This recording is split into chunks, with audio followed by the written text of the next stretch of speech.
Good morning, everyone. Thank you so much for joining us today. Welcome to today's webinar, Transform Your Digital Workplace with Office 365. My name's Spencer. I'm a Communications and Brand Specialist at Habanero Consulting Group. And Liam will start the presentation soon. I just wanted to let everybody know if you have any questions that come up during the webinar about the content, we do have a question and answer period at the end. And you can just send those via the chat box, and we'll try to get to as many as we can after the webinar. Thanks so much for coming, everybody, and here we go. Great, thanks so much, Spencer. So very briefly, a little bit about me. I've been working with Habanero since 2006, working with a variety of clients, a lot of different industries. Built up a lot of experience over the years, particularly with large-scale enterprise SharePoint projects. And here's what I plan to cover with you in the next 30 minutes or so. Firstly, we'll talk about what we mean by the digital workplace. I'll get into some observations on the challenges we're seeing today, including the fracturing or fragmentation of the digital workplace experience for employees. We'll talk about leveraging Office 365 as a foundation for your digital workplace, the role for IT to play, the importance of creating a compelling vision and a roadmap, what to consider when planning your technical rollout, and finally a little bit about Habanero's experience.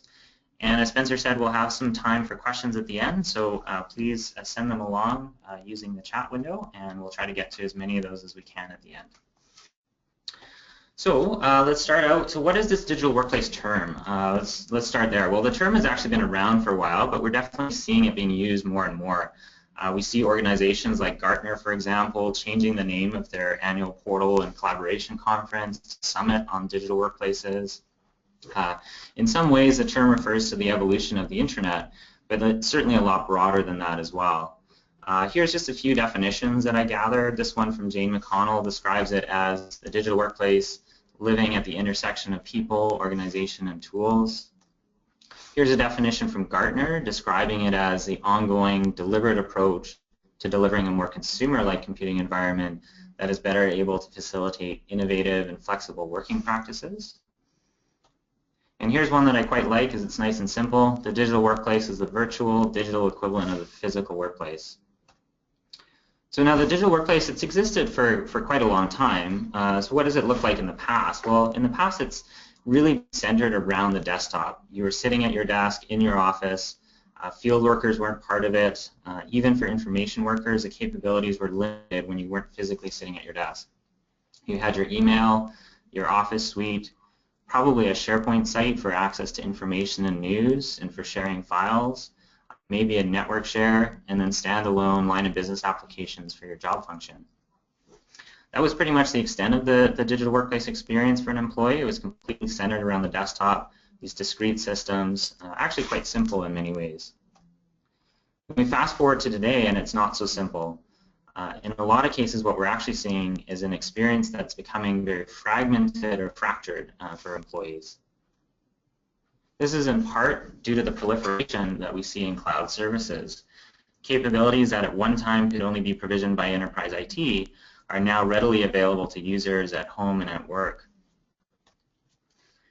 These are just a fraction of the tools available, and a lot of the demand for cloud use in the enterprise is driven by the consumer experience, and employees have increasingly high expectations of the digital tools that they want to use at work.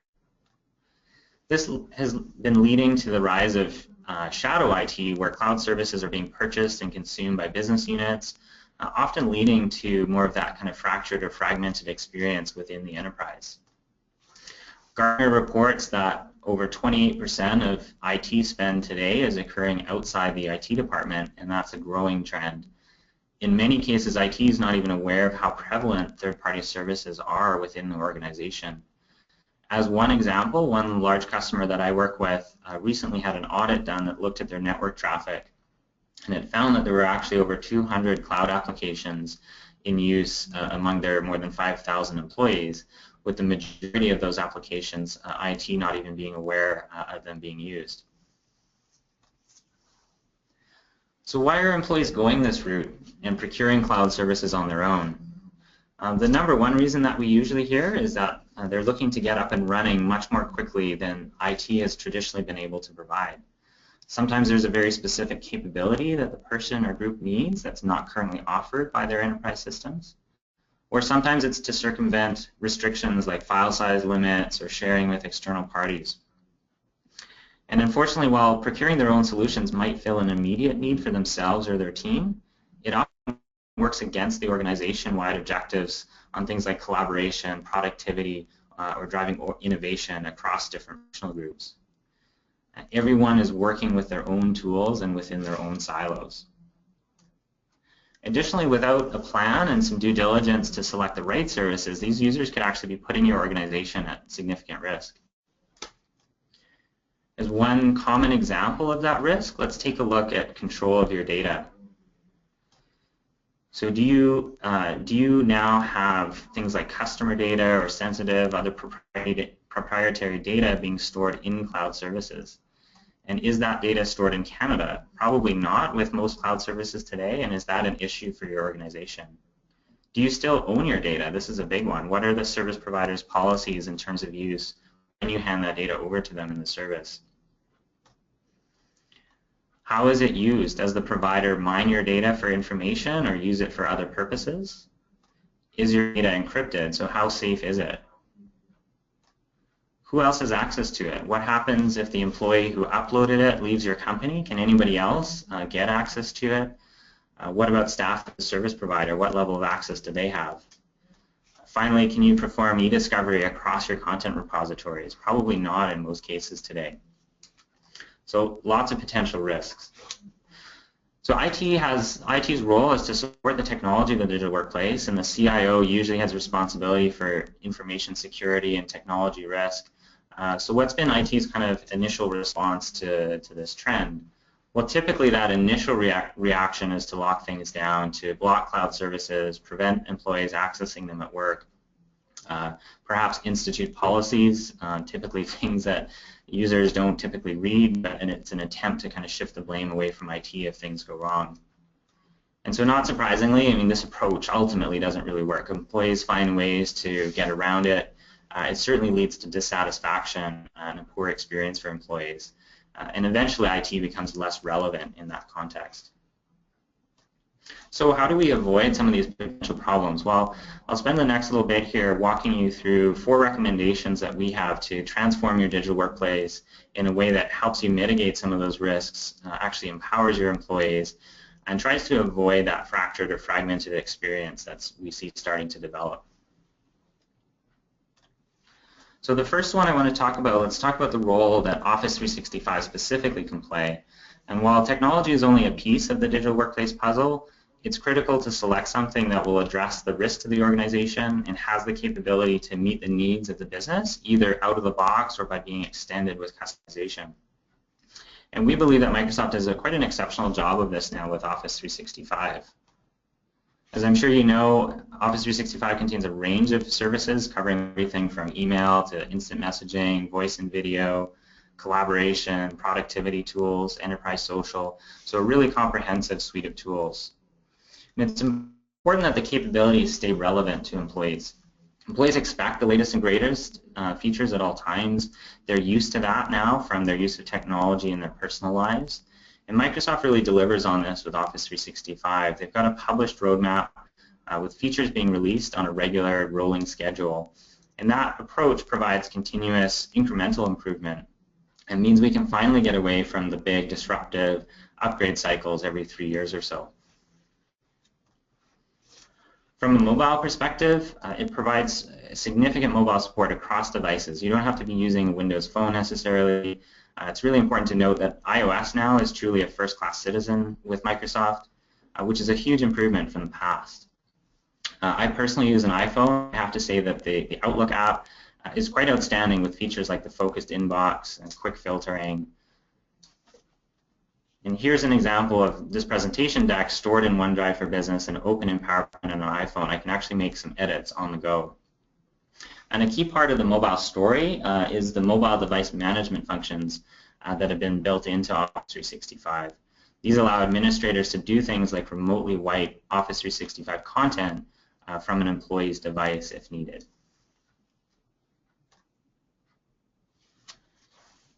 Office 365 really helps helps in managing some of those risks that we were talking about. So Microsoft is built on that experience with working with enterprise customers. First of all, you own your data. There's no ambiguity or uncertainty about that. And if somebody such as Microsoft support personnel or Microsoft partner or even your own administrators are accessing content in the service, Microsoft can actually provide you with a report on that access. If keeping your data in Canada is important to you, Microsoft is addressing that with Canadian data centers for Azure and Office 365 that are going to be online later next year. So they're being very proactive in the area of managing risk, pushing new standards for cloud security and cloud privacy. And as a result, we're now seeing large, what have traditionally been quite conservative organizations starting to embrace the cloud and making plans to get there and take advantage of the benefits that it brings. So the second recommendation around transforming your digital workplace is to think about the role of IT. I believe that IT's mission should be that of an enabler rather than just being considered a utility function to the business. And it's not to say that the utility functions of IT aren't important. They're actually critical, in fact, but it's time to start pushing some of these where appropriate to cloud providers like Microsoft and have your organization's IT resources focus on enabling employees. The capabilities of Office 365 allow IT to go from what today can be very much a policing or enforcing role to actually being an enabler of the business, having administrative control over services and mobile device management. IT can really now focus on higher value activities to the employees. So the third thing I wanted to talk about is creating a compelling vision for the future of your digital workplace. We know that it's simply deploying Office 365, turning on the capabilities on their own is not going to be successful. Instead, you really need to invest in mapping out the overall experience for employees and how capabilities can help them do their jobs. So to talk a bit about the future of the digital workplace and what you should be considering in your vision for it, consider that the digital workplace reaches beyond the desktop now. So even for the information worker, the desktop is now only one of the devices. Rather than having the whole experience centered around it, employees want to be accessing their digital tools in meetings, while traveling, or while in line at the coffee shop. And that is going far beyond just access to email. The digital workplace is being extended to the field worker, so no longer are they this kind of overlooked audience group. The opportunity now exists to engage them through technology, to connect them to company news and information, promote knowledge sharing and discussion across teams and geographies, and give them the tools they need when they need them to perform their jobs safely and effectively. For years with employee portals and intranets, we've been helping stakeholders create a compelling vision to work towards, and this now extends to that broader digital workplace. We use a variety of techniques, which include stakeholder interviews, things like game storming workshops to facilitate this process and arrive at a shared vision that then drives all future plans and investments. We see it time and again where organizations simply deploy or turn on a capability without first creating a vision and roadmap, and consequently the adoption is very low. And while the functionality of Office 365 is really robust, without mapping it to business problems and considering the overall experience for the employee, it's unlikely to be widely adopted. So once you have that vision established, the next step is to get into creating a roadmap that's practical, that identifies the priorities and maps capabilities to business goals, to the vision. One thing that we do is use a number of service design techniques, one of which is the service design blueprint. And a service design blueprint helps organizations translate a service experience vision into operational reality. It has these basic building blocks, where what you see here, basically everything above the line of visibility is what the user experience is, and everything below that is what happens behind the scenes to make it all happen. At the bottom, you see the support systems that map to various technical capabilities, which could be Office 365 workloads, for example. And without going into too much detail, here's an example of one we created for a client recently, and it tells the story of an employee interacting with a SharePoint Online employee portal. It describes the user viewing articles, participating in discussion threads, watching videos, participating in webinars. And so here what you see is the user actions and touch points at the top, and then the systems that support that journey down at the bottom. in this case including SharePoint Online, Yammer, and Eventbrite. In this way, we're mapping out the user's journey and experience first, and then mapping to technical systems that will support it, rather than going the other way around. So now that we have our vision for the digital workplace, a roadmap with some practical steps on how to get there, our key service blueprints, we need to bring the technical capabilities to life. So one question you might have is, well, do I need to go through a service design exercise for every cloud workload? You know, can IT just make some progress on this on their own? And although the short answer is that, well, your digital workplace strategy should consider all aspects of the capabilities, practically speaking, certainly there is a different level of engagement required from business stakeholders for some of the Office 365 workloads. And while this will be very different for every organization, roughly speaking, you can often consider services such as email, things that IT can primarily drive with limited business stakeholder involvement, whereas something like Yammer requires significant business involvement, ownership, community management, and that sort of thing. In planning the technical details of your implementation, it's important not to go too far with crafting an architecture until you have the business needs nailed down. You should also be considering which workloads might make sense to remain on-premise versus taking them to the cloud or using a hybrid scenario where that makes sense. Many organizations start with email, and while it's not a bad option as it's easily understood, it's usually not customized. Typically email is a very mission-critical system, and so sometimes starting with a lower risk workload can be a good way to iron out any issues without impacting all your users. So along those lines, implementing proof of concept solutions is a great way to validate technical details, confirm things like your authentication model and access and that sort of thing to really prove things out before going wide scale with your users. I'd also consider or encourage you to consider your approach for managing customizations. So while you can do a lot with Office 365 out of the box, a really great digital workplace experience for an enterprise will certainly require some level of customization. At Habanero, we take what we call a responsible development approach to customization, ensuring that customizations are done only when necessary to support a business need and implemented in such a way so as not to be negatively impacted by updates that are rolled out by Microsoft to the service. We've developed a portal accelerator that helps our customers get up and running quickly with a customized SharePoint Online portal, and we also use that in on-premise implementations as a way to ensure that new on-prem workloads are cloud ready for a future migration to Office 365. So to just briefly recap our recommendations, so number one, looking to Office 365 as a foundation for digital workplace. So while you'll need to consider other line of business systems and services, Office 365 does a great job of providing a lot of the core capabilities in a very safe and secure way. So it can really provide that foundation and try to get you, provide those capabilities that your employees are asking for in a way that's safe and preventing or discouraging them from needing to go out and find other services on their own. So the second one, looking to the role that IT plays and trying to move beyond that sort of utility function, and especially with cloud services, trying to get move beyond that sort of policing and enforcing role to actually enabling a great digital workplace experience for your users. The third one, so the importance, I really want to stress this, the importance of starting with a vision and roadmap that gets everybody aligned on the goals and provides the practical steps to get there before really diving into the technology. So that's kind of the final part then, is getting into your technical rollout, mapping those technical capabilities to the employee's journey in the digital workplace. So a little bit about how Habanero can help. Well, we can bring our experience to help you simplify the complex landscape of this new digital workplace and get you started with a practical approach. We bring a unique combination of exceptional user experience and service design skills, plus really deep technical expertise.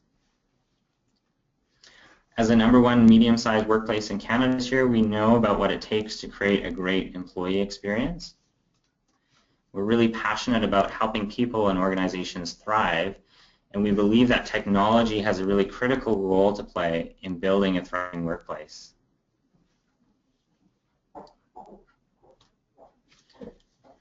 So over the last year, we've helped over 10 organizations transform their digital workplace using Office 365, ranging from things like helping a financial services company plan to engage their employee community using Yammer, to implementing a SharePoint Online employee portal, supporting over 2,000 users at a large oil and gas company. And this really builds on our roughly 19 years of experience using technology to create exceptional experiences. Our work has been recognized by numerous awards along the way, as has our own workplace through awards like the Globe and Mail's Great Places to Work. Very specifically, one way we can help get you started on your digital workplace journey is with our Digital Workplace Quick Start.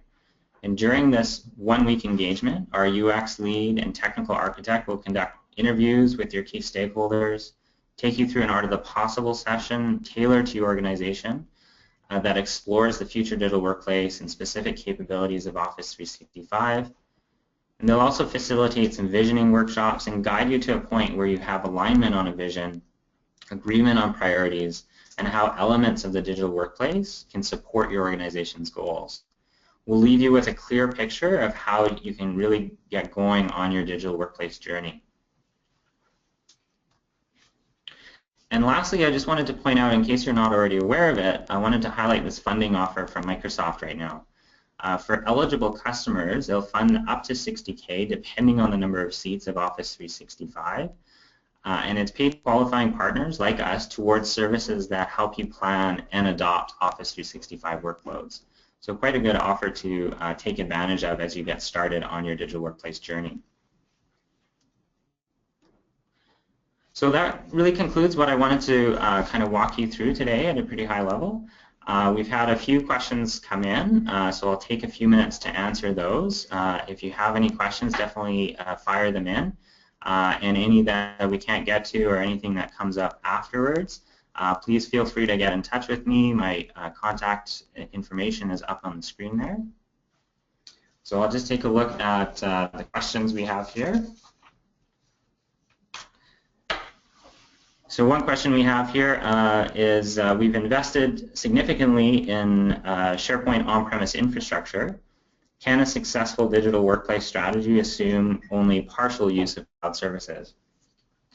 And yes, absolutely it can. Certainly, you know, the focus, what I was talking about here, is certainly a lot of the cloud capabilities of Office 365. But we certainly see many organizations favoring a hybrid model, and that can definitely be part of the plan. Microsoft has released more options to support this. You know, we see more support with SharePoint 2016 now, so it's certainly not an all or nothing when it comes to the cloud. There's often a lot of reasons or a lot of cases where hybrid configuration can make sense. And I'd really come back to the importance of planning out your roadmap and then getting into the technical, matching the technical components that might include on-premise services, cloud services, or hybrid scenarios for sure. So another question we had here is we piloted Office 365 earlier in the year and failed to really gain the adoption that we wanted outside of IT. Some of the feedback was that people felt unsure of how to leverage the various services. So what advice do you have to avoid this? Yeah, that's a great question. Something certainly that we see quite a bit. Typically that it's a result of sort of deploying a capability and not considering the experience for employees or some of the change management aspects around it. So certainly, I guess, you know, a few points on this. One is having proper investment in training and awareness and change management is crucial with any type of rollout like this. Office 365, there's elements of it that replace kind of traditional capabilities like Exchange, but it also introduces new paradigms in ways in which people might not be used to interacting. So there's things like services like Delve and Office Graph, pretty forward-looking ways of using big data, machine learning to kind of predictively surface knowledge. So unless you can kind of relate to those capabilities or how you'd use those in real life, your users are probably not going to do much with them. And so that kind of comes back to the importance of the roadmap, doing things like mapping out that journey or experience for employees so that you can sort of figure out how some of those new capabilities might be useful. It also typically makes sense to start with some of the more core capabilities, things like OneDrive, which are easy for people to grasp and very much quicker for them to sort of get a handle on and adopt. One point on this too, one approach that we recommend to customers, we've been doing this, certainly in employee portal space for years, is recommending kind of developing a network of power users or super users who can lead by examples and really be those ambassadors or evangelists within your organization. That's a great way of improving adoption of whether it's an employee portal or digital or broader kind of digital workplace tools. Yeah, so that's a great question. So a couple of other questions here. Yeah, so one question here, what sort of ways can my organization engage field workers? So that's a great question. So in the past, so in our work in employee portals over the years, the field worker group usually got some consideration, but they tended to be overlooked. They weren't often connected to any of the traditional tools. They often didn't even have a company email address. They typically are spending their day in front of the tools that they need to do their job, which typically didn't sort of connect them to the traditional network tools. But what we're seeing, first of all, that demographic has changed a lot. We're seeing that it tends to be a lot more technically savvy now. Most of those employees have, in their personal lives, they have a smartphone. They're used to that kind of technology. So there's several things that we see. First of all, looking at the more traditional capabilities of an employee portal, things like communication and that sort of thing. So basically, what we see with intranets now, one example is implementing responsive design and responsive experience, so that core functions, particularly news and information, access to policies and procedures perhaps, is available on mobile devices, so making that available to field workers. There's a lot of opportunity with capabilities that Enterprise Social brings, so tools like Yammer, and being able to actually have field workers in a very easy way from a mobile device feel more connected to the broader community and share information and comment on things. That shows up in safety scenarios in some cases, being able to quickly report and collaborate on safety observations. So there's lots of different ways now that the technology has gotten to a point where it's much easier to support those scenarios.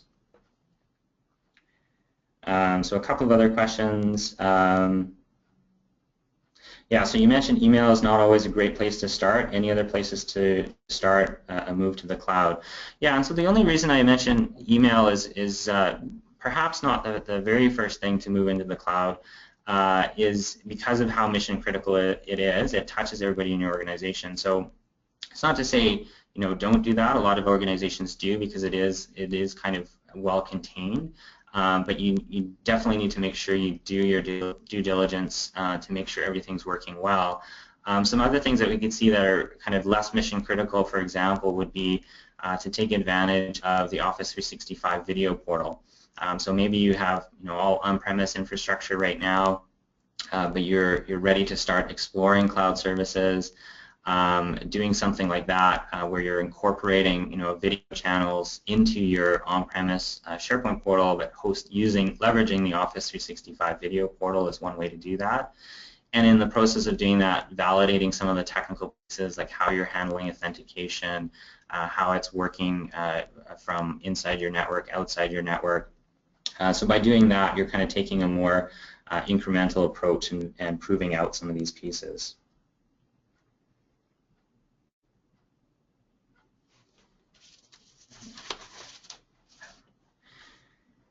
Great. So I think we're just about at time here. There's a couple of other questions that we didn't get to here, and I'll be sending a follow-up to everybody that attended, a couple more resources, and answer any questions that we weren't able to get to within the time here. So thanks very much for your time today. I hope you found it useful. I'll send out a follow-up email, and any questions, definitely feel free to reach out to me. Thanks very much.